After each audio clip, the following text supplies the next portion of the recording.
Good evening. I'm Kat Romero with the Oklahoma Faith Network, and welcome to this is the inaugural program of Tending the Garden, which is our new campaign to engage people of faith across Oklahoma to action and advocacy around our climate crisis. I was trying to think we need to find a new word, not crisis. That really just sent some alarm bells to our situation around our climate. So I am so personally excited about this. This is something that's so important to me. Most of the people who watch our panels or any of our programming, I'm usually behind the scenes.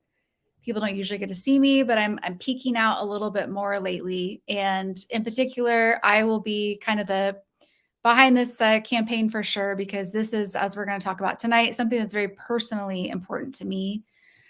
This is something I've been wanting to do since I heard Olivia. Olivia is the reason we're here. That was probably a year or two. I have no sense of time anymore. So it was a while ago, and I really wanted this to come to fruition. So I'm so pleased to be here tonight. And then the other reason that we're here tonight is because Mark Davies, also with us tonight, held a book discussion group on the book by Catherine Hayhoe. And it was really illuminating about why people feel the way they do about, people have a lot of feelings around this topic.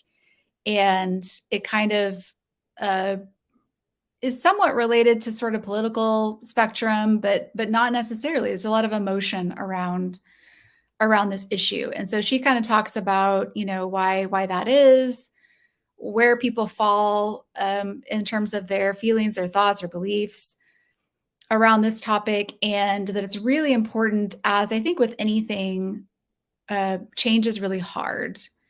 And this is going to require change in human behavior, and that's very difficult. I think we all saw that during COVID.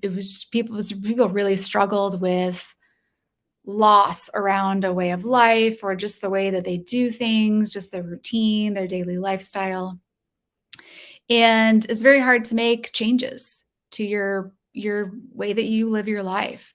And I think as something that Hayhoe pointed out, is you kind of need to know, how is this personally going to impact you? Like, yes, we hear in the news headlines or alarm bells, or this, book here, or this speaker here, or climate pledges, like things that seem sort of nebulous. But what does it mean for you today in your own personal life? How is this going to impact you?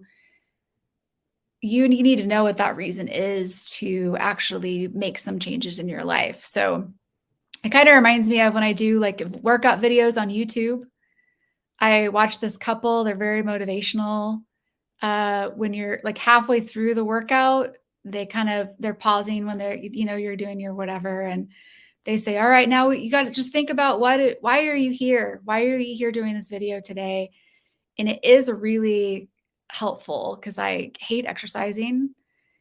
And it really actually like kind of gets me through the rest of that workout to think about, okay, what is the actual specific reason that I am here?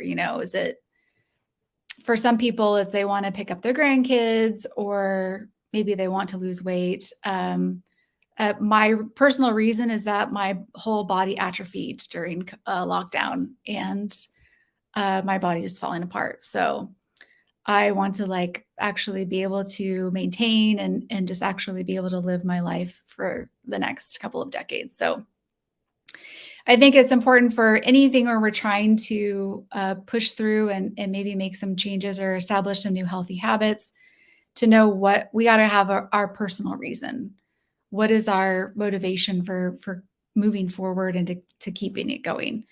So that's why we're here tonight, to sort of people have a lot of different reasons when it comes to the climate situation. Mark, what is a better term than climate crisis? Well, that's the term I normally use, actually, is the climate, because it is a crisis, and we're trying to work for climate justice. But yeah, that's usually the term that I use. Right. Could use a rebrand, maybe. Yeah, certainly we want to have realistic hope about what can be done about the crisis. So it's not just an alarm bell, but to realize the urgency of the situation. I think crisis is an appropriate word to use. Okay. Well, I might go with climate extravaganza. Whatever we want to call it. So I'll work on that rebrand. But so this I was inspired when Olivia spoke at my church about consumerism and just living more sustainably, and a lot of really great topics that she touched on. It really inspired me and made me think that people of faith really need to be at the forefront of this movement. And you really don't see a whole lot of that.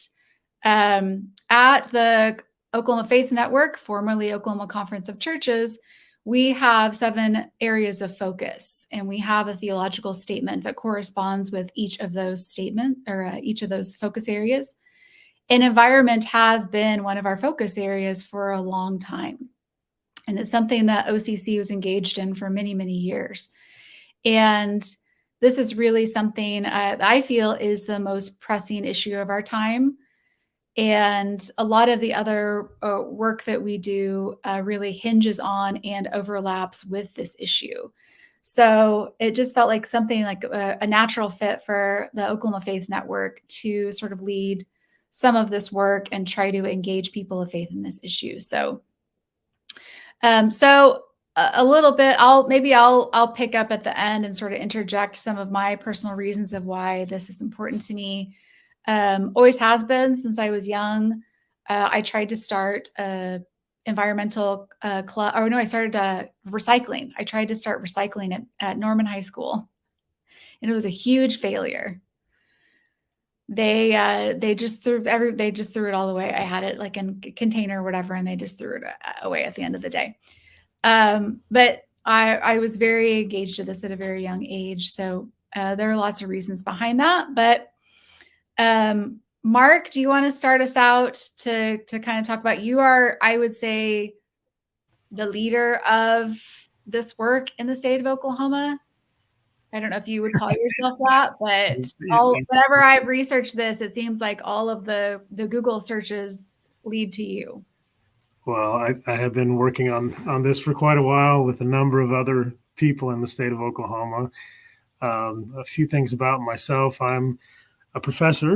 I'm the Wimberly Professor of Social and Ecological Ethics at Oklahoma City University, where I've taught for 27 years. And during that 27 years, I've taught a course on environmental ethics about 20 times to undergraduate students, and courses on global ecological challenges as well, and also courses on food ethics. And food issues are connected to climate justice in very intimate ways.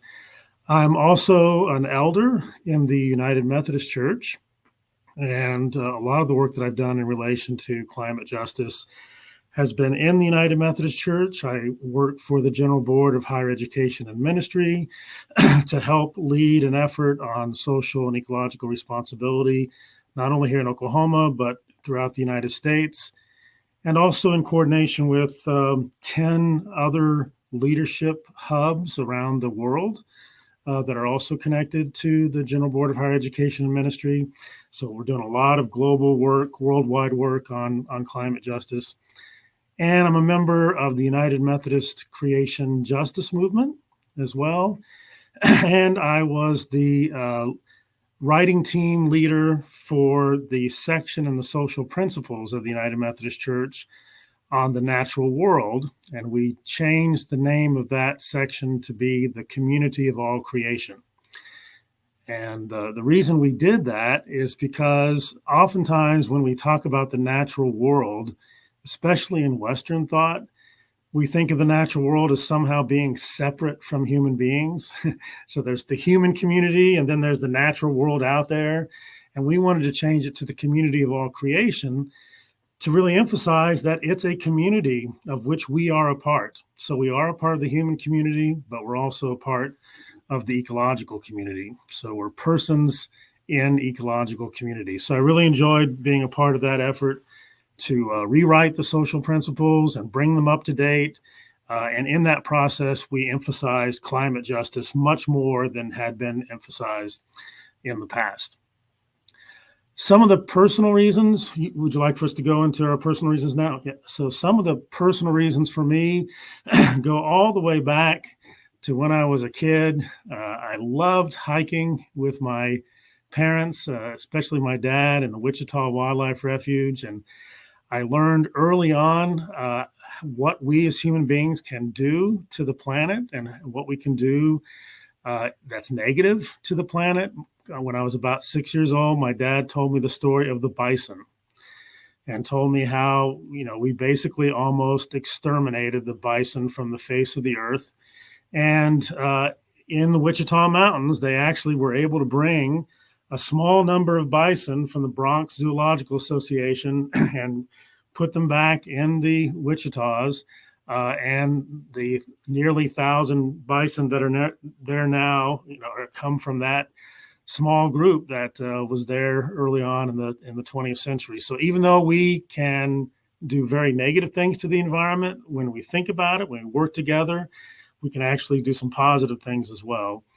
Another thing that was very influential for me early on was I would visit my grandparents in Washington State. And I would see every year that I visited them more clear cuts. Every year there'd be more areas of forest that were clear cut. And I also noticed over the 25 years that I visited them, how much the glaciers in the Olympic Mountains were receding.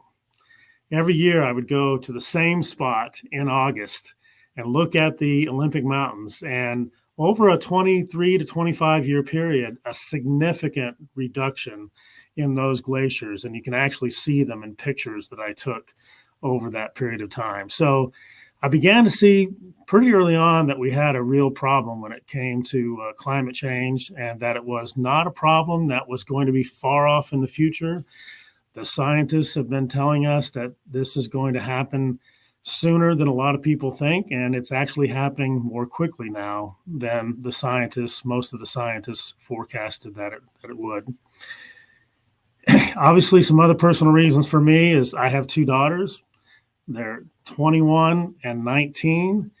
And when I think of the whole span of their lives and other people who are in that age group, how much negative consequences they are going to experience from climate change, that's something that hits me very personally for my daughters and for all persons who are living on this planet. I'm 56. Some of the worst things I probably won't experience, but persons in that age group are going to experience some really negative consequences, many of which we're not going to keep from happening because we've already baked in a certain amount of increase in temperature and negative consequences that are going to come from that.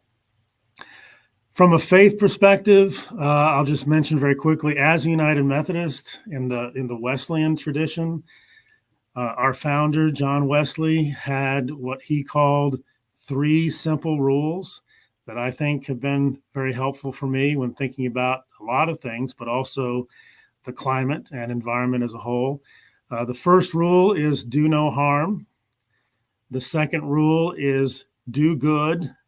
And the third rule is stay in love with God. And I think all 3 rules are connected to the issue of climate justice. Clearly, if we are to do no harm, we have to change the systems that are hurling us towards climate chaos.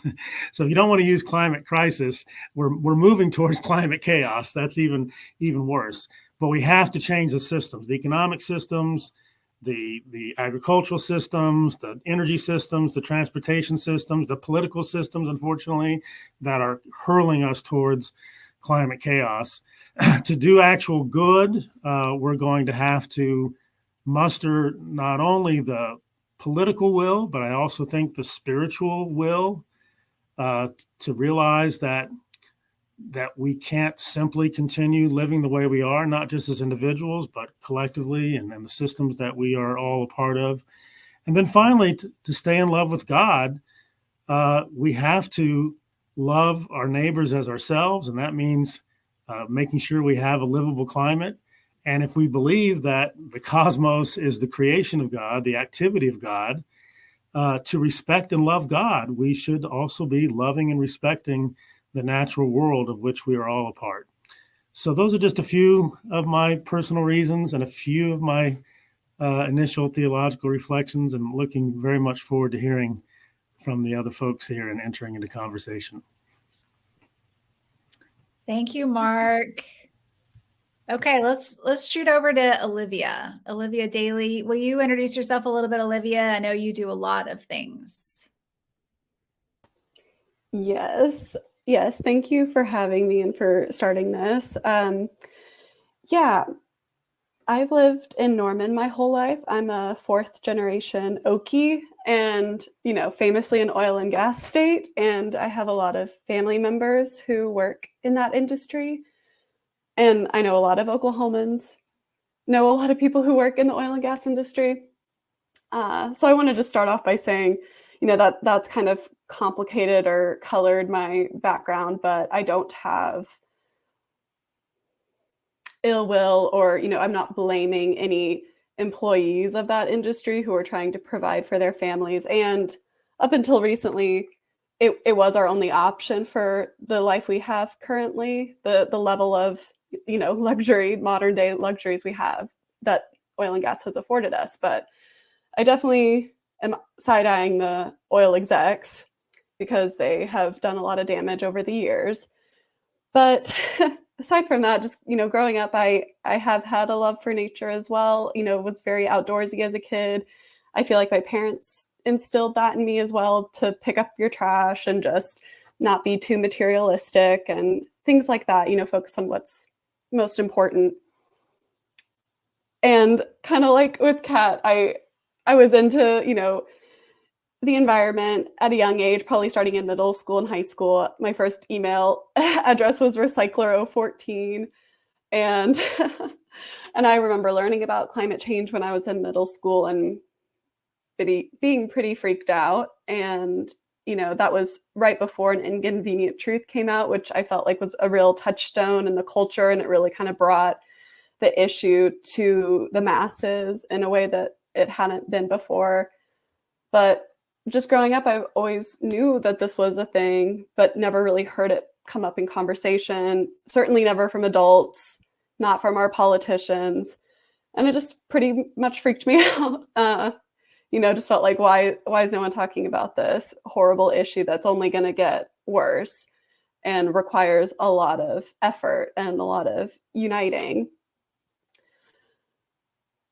And it wasn't until after I graduated college, for a few years after that, I decided to really kind of look it dead in the eye instead of just always being quietly anxious about it. So the surprising thing was, once I learned more about it, I felt better about the situation. I just felt more empowered, more hopeful, more invested, and just aware of the issue. And it made it easier for me to bring it up in conversation. So I really encourage anyone whoever has felt freaked out or overwhelmed by the issue to just start educating yourself, because it helps. And then you find like-minded people who are working towards ambitious goals and solutions. And it just makes you feel less alone and like there are people doing work right now that's very valuable.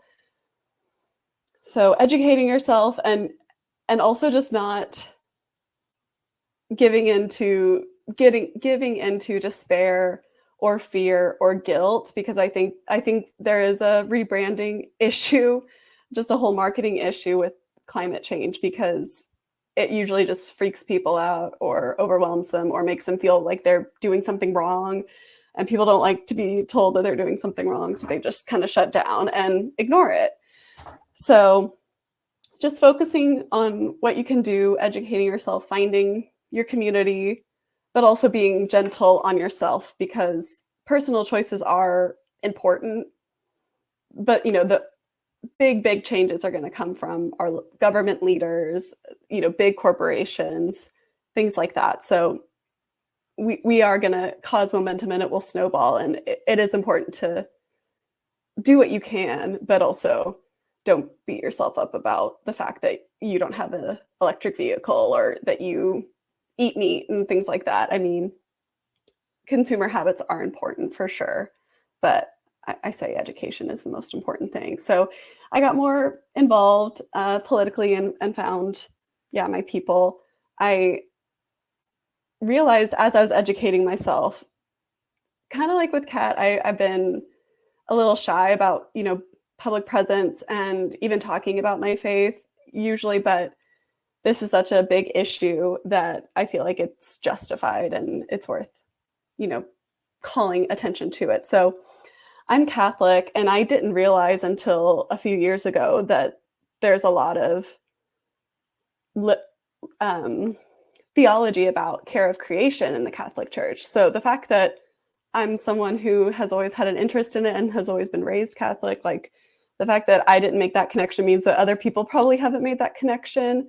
And again, it made me feel proud and like, okay, this is something I'm gonna lean in on and really put my efforts towards. I did this climate reality leadership training, which is Al Gore's nonprofit, where he teaches you how to give presentations about the climate.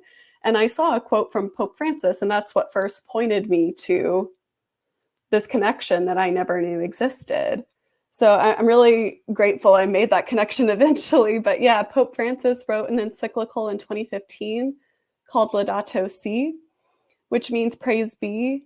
And the encyclical is kind of unique because it's addressed to all humans, like everyone, all faith denominations, because it's about this crisis and how to come together as peoples of faith, or just as people on the planet, regardless of faith. But yeah, most of the major religions have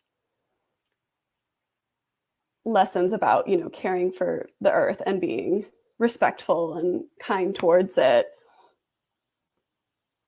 And so making that connection, reading Laudato Si, realizing that there's platforms out there. I found a group at my own local church that focuses on, it's called Peace and Justice, but we focus on a few of the core Catholic social teachings, which was another thing I didn't realize, but care of creation's one of them, as well as care for the poor and the vulnerable and dignity of life, right to work, all these great things. And they are all overlapped by the climate crisis, because the climate crisis affects everything. It's a threat multiplier. It threatens our way of life and what we take for granted currently. So realizing that these are all connected and that we are called as Christians to do this was mind-blowing to me, honestly.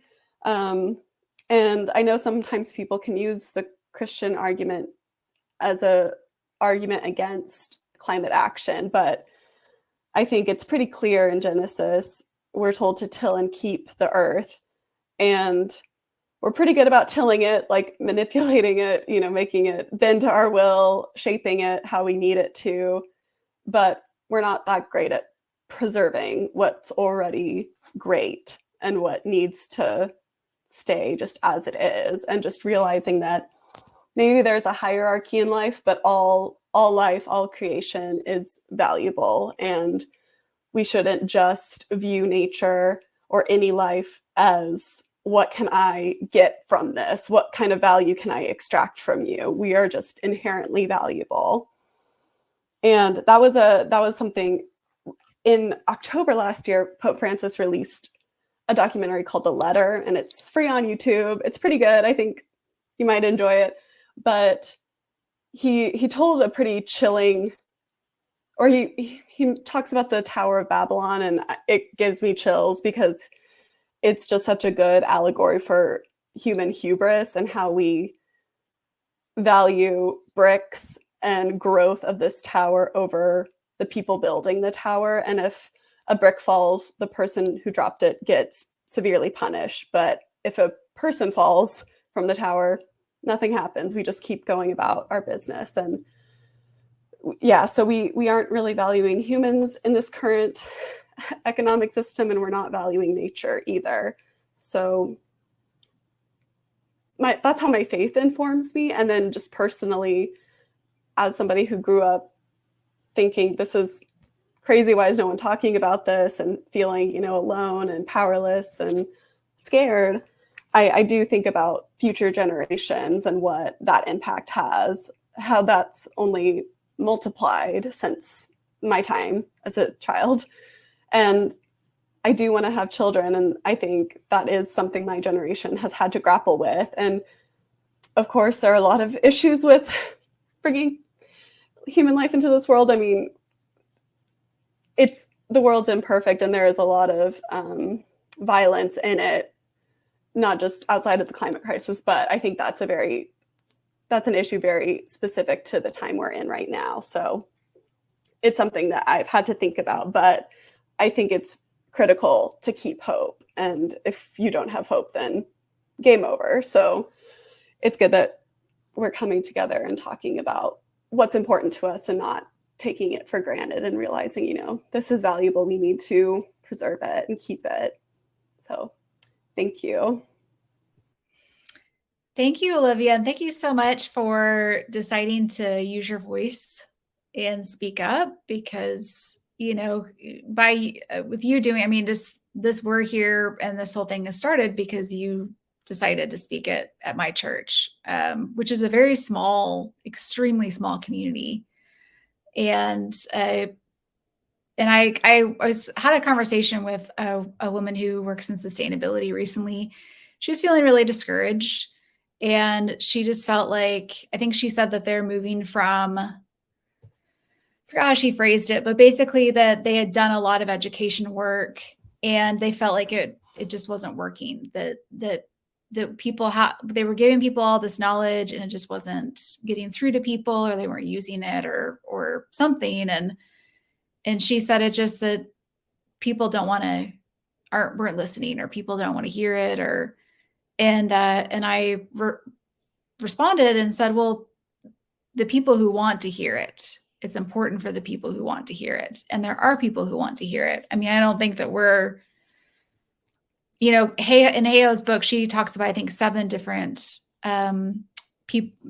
places on the spectrum in terms of where people are around this. And I don't think we're probably going to, those people on maybe the edge of the last 3 aren't tuning in tonight or checking in on our YouTube channel or whatever later. But I think there are people who are interested in this and just need a little bit more information. I certainly was one of those people. I still am one of those people. There's still a lot of things I need to learn more about. I want to learn more about. And just having people speak up and use their voice from any type of walk of life, I think it reaches the right ears.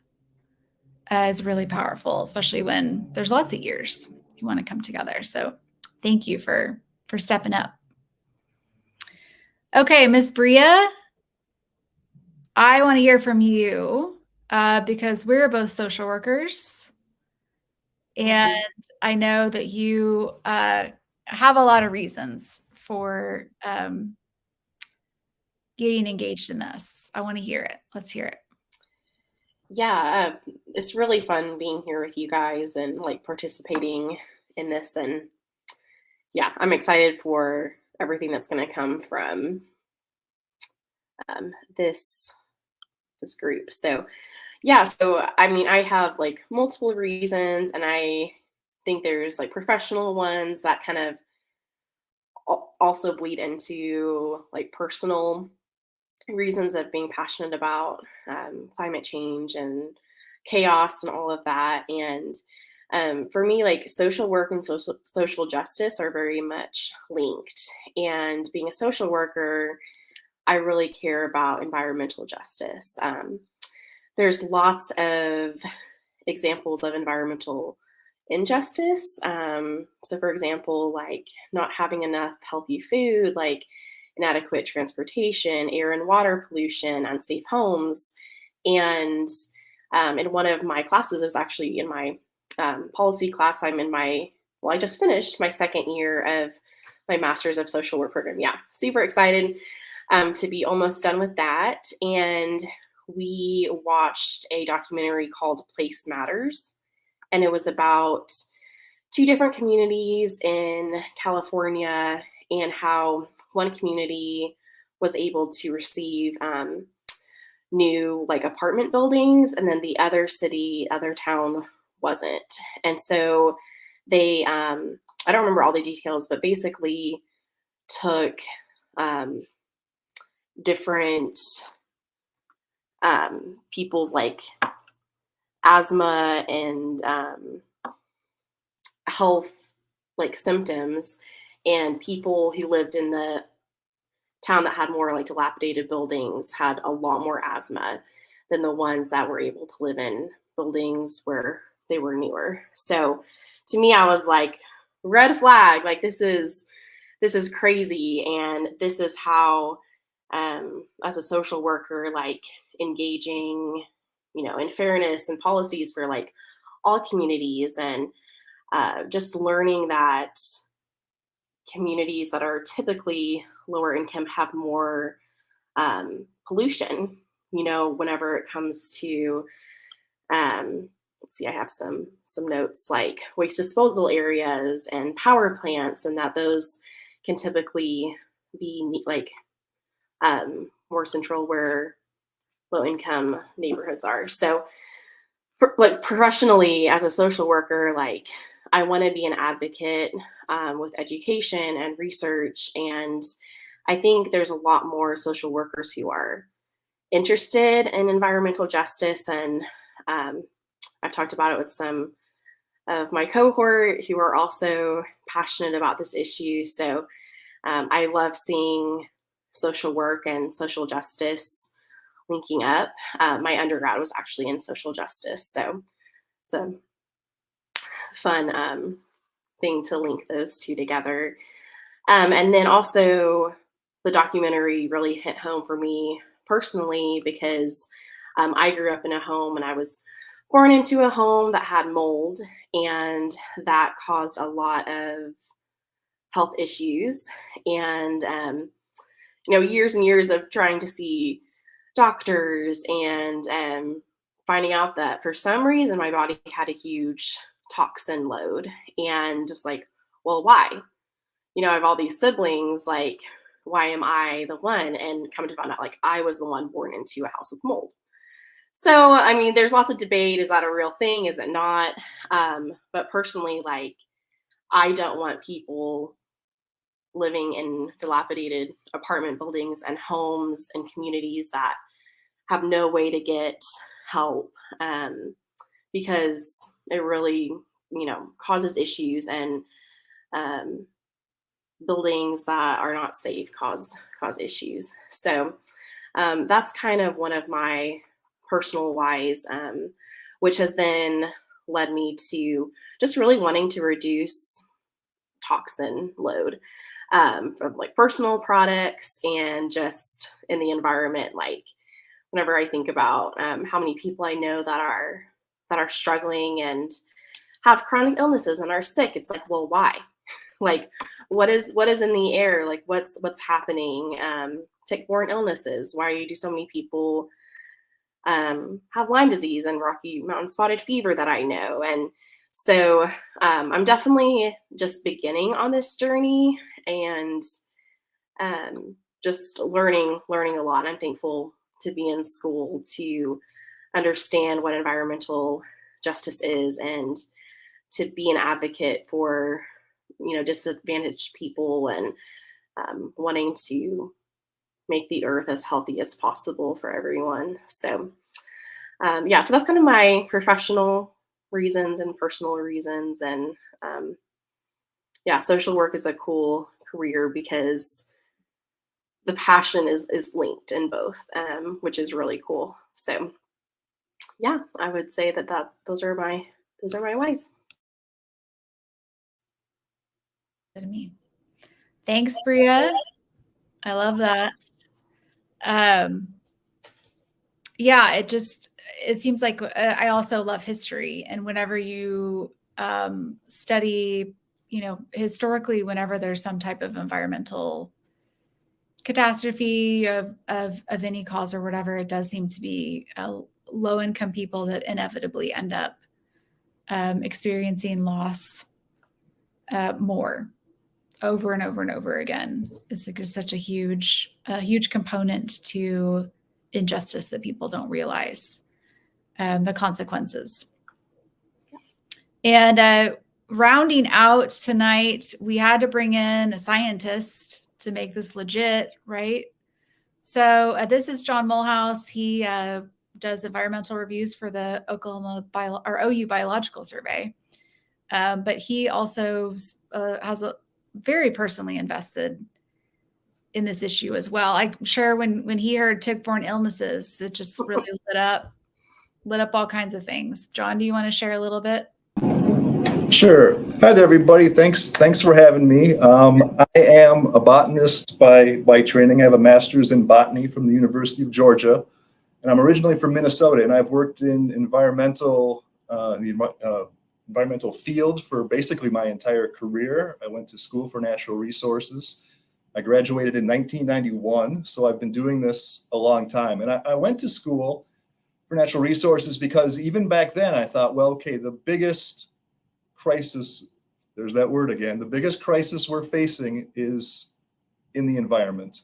And surely we're going to realize that, and I'll be well positioned to lend a hand and do what needs to be done. And I was right about one of those things.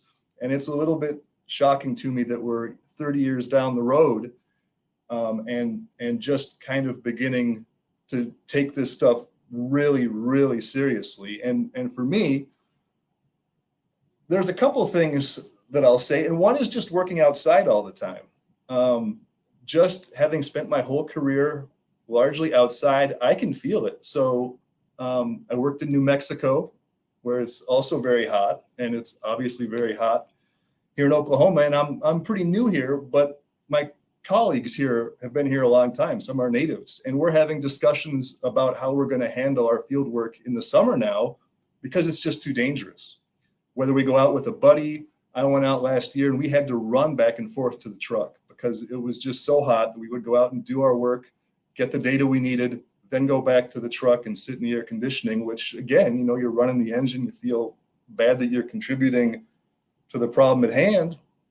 But we really had no choice. It was dangerous. And so that's what a lot of scientists are facing. People that work outside are seeing this both in terms of how it affects them, but also their study organisms are disappearing. And so there is a lot of depression within the biological sciences. People who are looking at amphibians, are looking at different plant species, are looking at bird species, and seeing just complete collapse of these populations.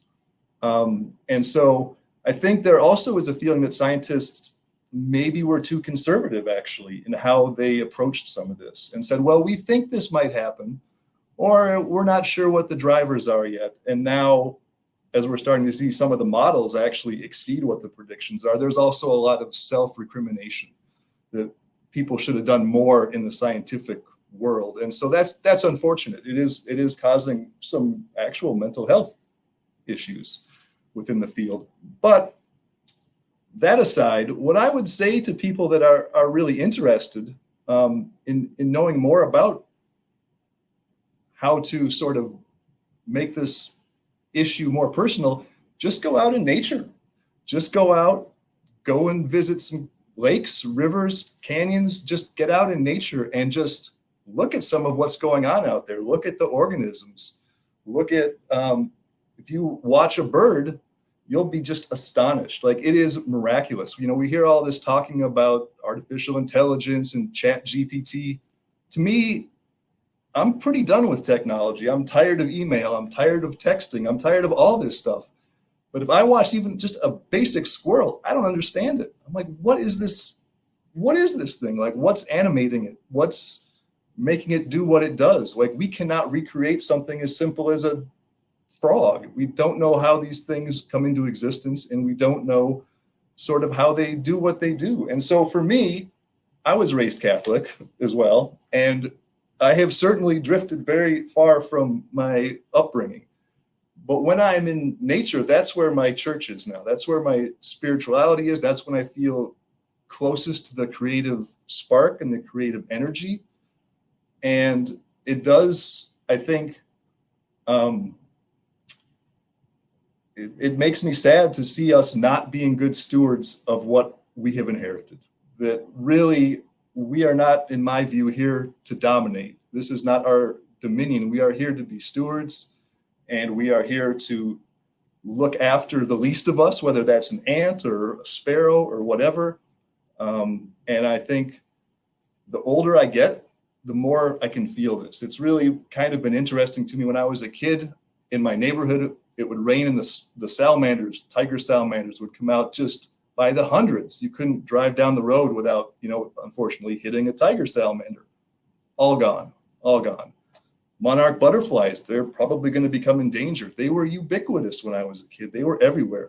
So just seeing these things that I really value and treasure disappearing, and then being able to say, well, if this is happening to these creatures, maybe we need to think that this could happen to us, because the systems that support these animals are the same systems that support us. And if they're in trouble, then we're going to be in trouble too. And I think that should motivate everybody. Everybody should see what's going on and say, okay, this could be coming for me and my family or my children. And so really what happens to the least of us is something we need to really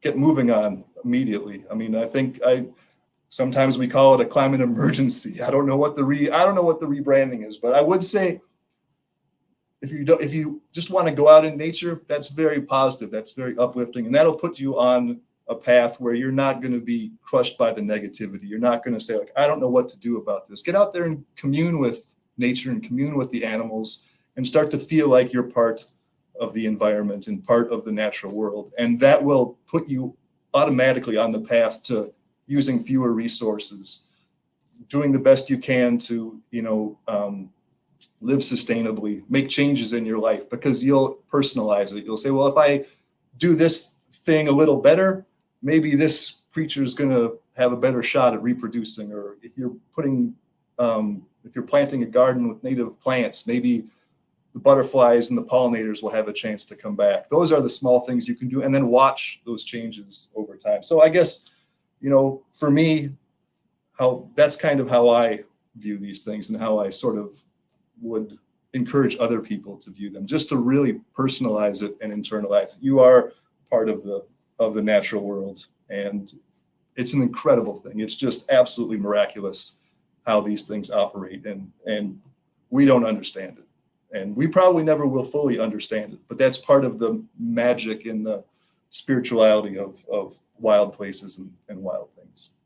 And like I said, I'm 30 years into this. I mean, I loved it when I was a kid, loved nature, but it's just more amazing the more I learn about it. It just never stops being just mind-boggling what's out there. That reminds me, I saw a giant swallowtail in my yard today. It was amazing. Yeah, yep. Which I just moved into this house, I think 2 or 3 years ago, and it was just barren. I mean, I was afraid nothing would grow, because when I moved here, there's just dirt, the whole yard. And so it's been so fun over the years to just see more and more wildlife sort of pack it and move in to the area, because there's some habitat to sustain them. So you all mentioned, I think people don't think, we hear sort of like these sort of calamitous predictions, or we are seeing more dramatic stuff in the news, of course, like the wildfires and the extreme weather, the flooding, the increase in, severe weather and all that. But to me, I think things that are really going to hit home for people and really impact them are things like the tick-borne illnesses, like Bria mentioned, like Lyme disease, like where things like the season where ticks would be out is longer now, right? Or they just don't, or they don't ever die off. I remember that was a thing not too long ago, was that the certain critters would, pests would die out over the winter. Now it seems like, especially like for somebody who gardens or is in outdoors camping or something like that, that they're not dying out over the winter. They're just that season for worrying about mosquitoes or ticks or whatever is just getting longer and longer. And so that does expose more and more people, that the area that they're focusing is increasing in the US as well. So used to be like, I think certain of those tick-borne illnesses weren't really an issue like here in Oklahoma, and now they're increasingly becoming a major issue. So I think it's stuff like that, or even just allergies. I have never had allergies in my entire life. I used to be really obnoxious about it and like kind of make fun of people with allergies. I was a real jerk about it. And now I have allergies and it sucks. It really sucks. And I hear people talking about allergies all of the time. And those things are impacted by our changing climate. So it's interesting to hear, when you think about day-to-day living, it might not be some extreme thing that's going to change your life, or a wildfire that's going to, shoot you out. It might just be just obnoxious allergies that you're going to have to deal with. So something I'll just going to touch a little bit about our programming moving forward. This will be our first program as sort of to establish a sort of why. I think that most people who follow OFN, I've finally gotten used to saying that. It almost rolls off my tongue now. Or OCC, formerly OCC, are probably people who are already pretty interested or engaged in this a little bit, but we really just kind of want to be talking to those ears that want to hear us. So building more information, more tools, more conversation. I think that was sort of the takeaway from Hey Ho's book. Mark, correct me if I'm wrong, that the real thing that we really need to be doing is talking about this. And that, well, you elaborate, please. Oh yeah, that's definitely a key for her, that, there 93% of the people in the United States are people that you can talk to about climate change. Hey Ho says there's about 7%. She calls them the dismissives, or the 7%ers, and you probably aren't going to be able to have a constructive conversation with them. But 93% of the people are people that you can talk to. You can't necessarily just start out with the science. You can't, start out just talking about climate change, but you can talk about shared values. You can talk about what's important to you. You can listen to other people and find ways to engage them to talk about it. So yeah, she says one of the key things that we have to do is talk about it, even though it's hard to do it. And even though we're going to come up against some disagreement, there are ways of engaging people. There are ways of effectively communicating about this issue without turning people off right at the beginning. So yeah, you don't want to necessarily start out with, Al Gore. As much as I love Al Gore and all he's done, for certain parts of the political spectrum, Gore is a 4-letter word, right? So you know who you're talking with.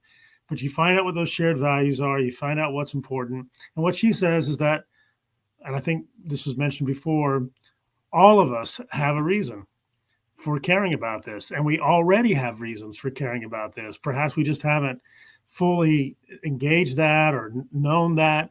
But she's very good about helping people see why they already care about it, even if they don't think that they do. So talking about it is really vital. So we're going to just keep talking about it. So we're going to have, some kind of informational, more educational things like about what's the process of buying an electric vehicle, or what is it like what are somebody who owns one, okay, so can you take a road trip? Like what was that like? Answering people's questions about that kind of logistical stuff. Like, what is that really like? And, things about I'm really interested in soil. I feel like I need to know more about soil. I think my soil's terrible. I need to go get it tested. Who knows what's going on there, but we had a construction site next door. So I think there's some stuff that came over from that process. But anyways, like our agricultural system, I just saw, I think the Oklahoman just this week had an article about sort of the state of agriculture in Oklahoma and returning to sort of Dust Bowl levels of drought and just having really, really devastating outcomes for our farming communities. And we want to have something out about that, water pollution. And then also, you know, I think also I remember sort of my process. I wanted to live more sustainably. I wanted to have a smaller footprint. I wanted to do my part or whatever, which is part of this whole conversation, right? And why people of faith should kind of be at the forefront, because we are, no matter what your background is, faith background might be, is that you are a part of something larger. You are a little piece of a larger humanity that is here collectively together. And so you have your little part that you can do. If we all can do our little part, it makes a big difference. When I wanted to make some of those changes, I didn't make them all at once. It definitely was over time where I remember finally changing over my food, the food I was eating. That was a whole process that I remember I was pretty resistant to, because it was changes. I had to learn a lot, and I just sort of would talk to different people and ask them about it, did a little bit of research before I made that switch. And then a few years later, I decided to do that with my toiletries, and then did all the research about natural products around the house and stuff like that. I got, learn more about cleaning products and stuff like that you could make yourself or had lower impact or no chemicals. And then I did the whole yard thing where I learned about how to reduce impact in my yard and plant for native plants, drought tolerant for our climate, not having to use water. That all took, over time for me to sort of do that, whatever processing or questions I had or whatever. So we're going to have a series of talks like that where I'm just going to talk to Bria, and I had a conversation about, when she made the switch to, glass containers instead of plastic containers around the house, or cleaning products around her house that didn't have chemicals in them for health reasons and the toxin stuff that she was talking about earlier. Well, we'll just chat about that. What was that like? What did you what fights are you getting into with your husband about it? All of those different topics, composting. I've had many of those fights with partner about the compost in the house. What is it really like? What are some of the resistance that people might face? What were some solutions that you came up with? What did you do? What's a compromise that you all came to? And try to just break down some of those conversations and move gradually towards just kind of reducing your footprint and living a little bit more sustainably. I'm workshopping a title for that, Eco Chats with Kat. So speaking of branding, I will take other suggestions. I tending the garden. It was really hard to come up with a name for our campaign, but thank you to board member Tim for coming up with that. Because I do think we do need a little rebranding in terms of getting people excited about this and not making it this big, scary thing that people just kind of shut down and don't want to talk about. So thank you all so much for being here. Any last words before we pop off? Well, you know what? I would just to reiterate what I said before, just as we end, I would encourage everybody just to go out for 15 or 20 minutes and just watch an animal. Just watch it like you've never watched it before. Just follow it around, maybe get some binoculars and see what it does. And I guarantee you, if you start doing that, you're gonna learn some new things and just become really, really interested in the natural world, because it's phenomenal what these creatures do.